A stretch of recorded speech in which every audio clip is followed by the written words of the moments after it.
Greetings to my respected elders, my brothers and my sisters, and to all those who are not yet believers. Bismillahirrahmanirrahim. Alhamdulillahi Rabbil Alameen. In the name of Allah, the most gracious, the most merciful.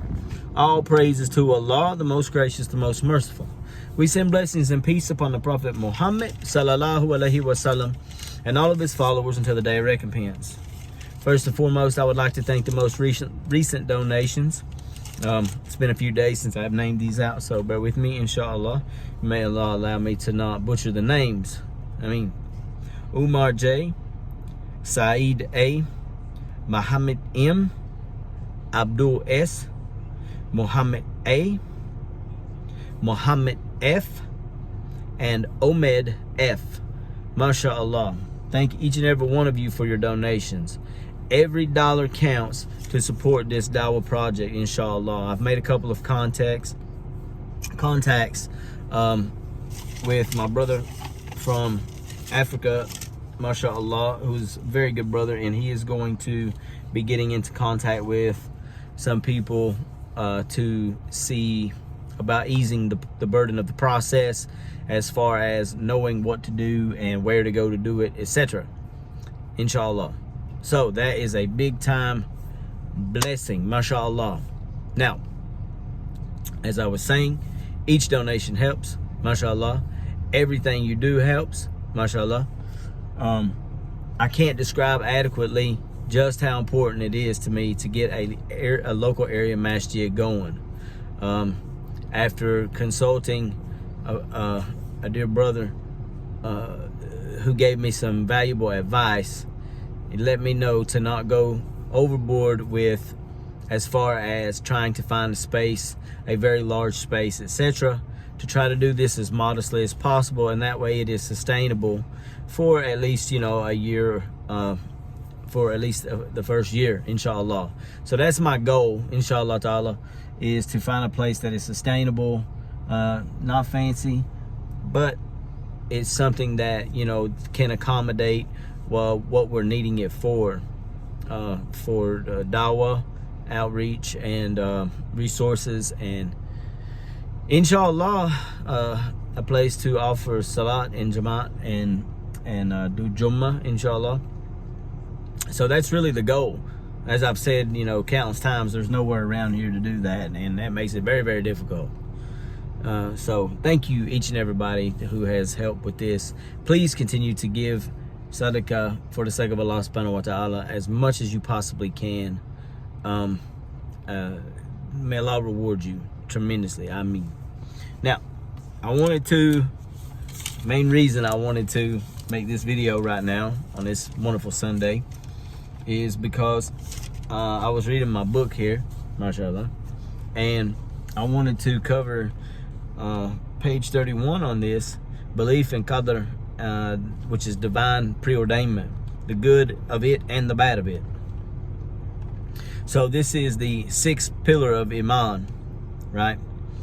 Verily Allah subhanahu wa ta'ala decreed all matters before its existence, and Allah knows exactly when and where everything will occur, and everything occurs according to his decree. So nothing goes on in existence without the decree of Allah subhanahu wa ta'ala. All the good that comes to you and all the bad that befalls you, it's all because Allah has allowed it. Okay? So it's a very important thing to keep in mind. So divine preordainment regarding knowledge. So it says here, Allah's knowledge of everything means to believe that Allah knows previously what his slaves will do of good and evil, obedience and disobedience before their creation. Who from among them will be destined for paradise, and who will be destined for the hellfire. And he prepared for them reward and punishment according to their deeds, even before their creation. He's prepared these things even before our creation. All of that is recorded and accounted for with him, and all his slaves' deeds unfold and occur in accord with what he already knew and recorded. MashaAllah. What is recorded in the preserved tablet? Ibn Kathir, in his commentary of the Quran, Quotes Abdul Rahman bin Salman, "There is nothing which Allah decreed, including the Quran, and whatever was before it or after it, but was recorded in the preserved tablet." So all the good that comes into your life and all the bad that befalls you, Allah subhanahu wa ta'ala already knows of these things. Does that mean that we don't still supplicate to Allah to ease our burden? Absolutely not. It's just like watching one of your children who are about to make a very foolish mistake, and you know that they're going to make a mistake, and instead of trying to tell them, hey, look, don't do that, because you know that's going to cause resistance, right? And this is a mistake that's not going to be, it wouldn't affect their salvation necessarily, but it might be a worldly mistake, right? So we want to save them, but at the same time, we want them to gain that valuable learning experience, and we want them, it makes us feel good when they come to us after the fact and they ask us, please, please forgive me, please help me with this, give me your advice on this, mashallah. So Allah wants us to do that with Him. So it says here, some benefits of belief in divine preordainment: contentment, firmness in faith, and the hope of compensation. Allah subhanahu wa ta'ala says, no calamity befalls but with the leave of Allah, meaning the decision and qadr, the divine preordainments. Ibn Abbas radiallahu anhu said, His leave or permission means His command and decree. And Allah subhanahu wa ta'ala said, and whosoever believes in Allah, He guides his heart to the true faith with certainty, i.e., what has befallen him was already written for him by Allah from the qadr, the divine preordainment. Ibn Kathir said in his commentary, it means that when a person who is beset by misfortune and knows that it occurred by the order and decree of Allah, remains patient, seeking thereby reward in submission to Allah's decree, Allah guides his heart and compensates him for his material loss. Ibn Abbas radiallahu anhu said, Allah guides his heart to conviction and faith. He knows what occurred to him was unavoidable, and what did not occur could not have occurred. Al-Qama said, it refers to a man beset by a calamity and he knows it is from Allah. Brothers and sisters, why this is so important is because we have the human existence is naturally up and it's down, it's up and it's down, it's peaks and it's valleys, it's peaks and it's valleys. And with those peaks and with those valleys comes the emotional ups and the emotional downs to coincide with them. They are not impossible situations, number one. Number two, Allah subhanahu wa ta'ala has already preordained them for us, so no amount of trying to escape them will allow us to escape them. We can't get away from what Allah has ordained, whether it be the good of it or the bad of it. And there's a certain kind of peace and satisfaction that comes in knowing that. It doesn't make the pain of the situation go away, but it eases the burden. It eases the burden, because a lot of times what we go through, we seek to struggle to get out of, right? We go through a lot of things that are bad and we start to fight against it. We start to, we struggle. We're in agony, we're complaining, etc., etc., etc. And this only serves to make the situation worse for us. It makes the pain of bearing the hardship even more painful. If you know that there's a problem, you know that you have supplicated to Allah, you know that Allah has already ordained this for you. Instead of fighting this, see what the lesson Allah subhanahu wa ta'ala is trying to give you in this may be. That is a hard pill to swallow, my brothers and my sisters. It's hard, but it is not impossible. Difficult things are not impossible. They are just difficult. So with that being the case, the next time that a calamity befall you, a small one, okay, a small one, take it into consideration that Allah subhanahu wa ta'ala already knows.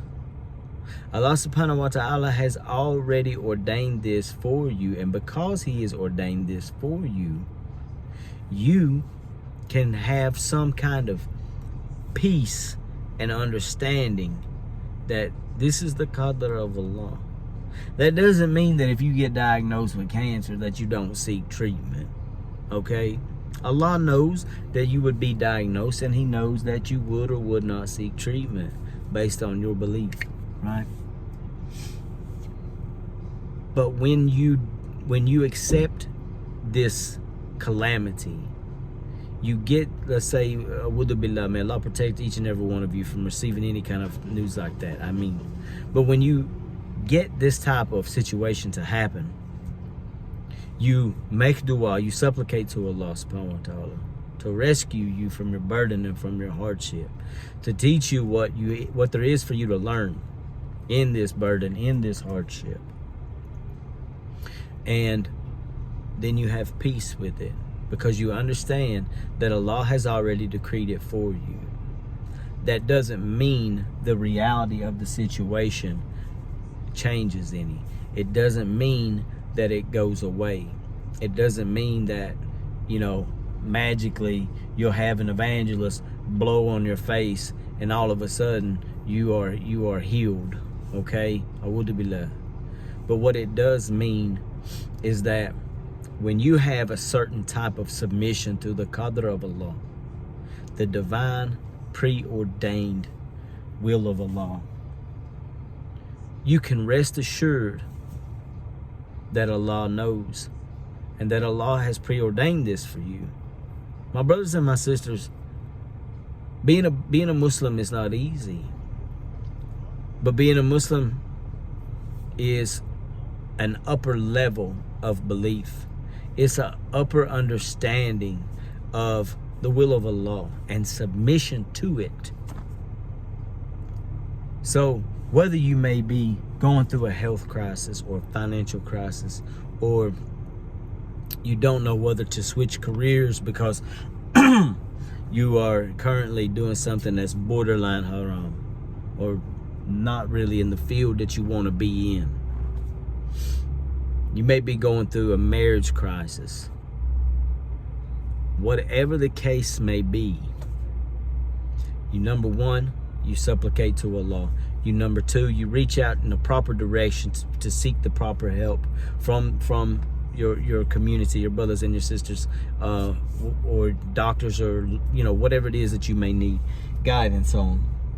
You reach out to marriage coaches and relationship coaches and therapists, like Brother Gabriel Al-Rahmani. Mashallah, he does beautiful work for brothers. You give all of these things thought, a good deep thought and thorough processing and understanding. Okay, it's not going to take away the immediate sting of the problem. It's not going to take away the sadness. It's not going to take away the emotional distress that you may be experiencing, but it will ease the burden. It will ease the burden. And Allah subhanahu wa ta'ala says, with every hardship, Allah grants us ease. So we have to look into these things a little deeper, inshallah. May all my brothers and sisters find blessings. I mean, may all the brothers and sisters in Palestine receive vengeance and assistance. Ameen. Ameen. May all the martyrs receive paradise. Ameen. May Allah subhanahu wa ta'ala punish those who are the evildoers. Ameen. My brothers and my sisters, I love each and every one of you for the sake of Allah. I love each and every one of you for the sake of Allah. I thank you for taking your time out of your day to watch this, mashallah. I thank you for taking the time out of your day to comment. None of this is possible without Allah and without you. Okay? So, the more that you contribute, the better content, and the more frequently I can produce content, mashallah. Thank you guys so much. Really and truly, with a heartfelt thank you. Thank you for just for tuning in, mashallah, and subscribing and sharing, and for all your du'as. Until next time, remember that there is one God and only one God, and He alone is worthy of worship.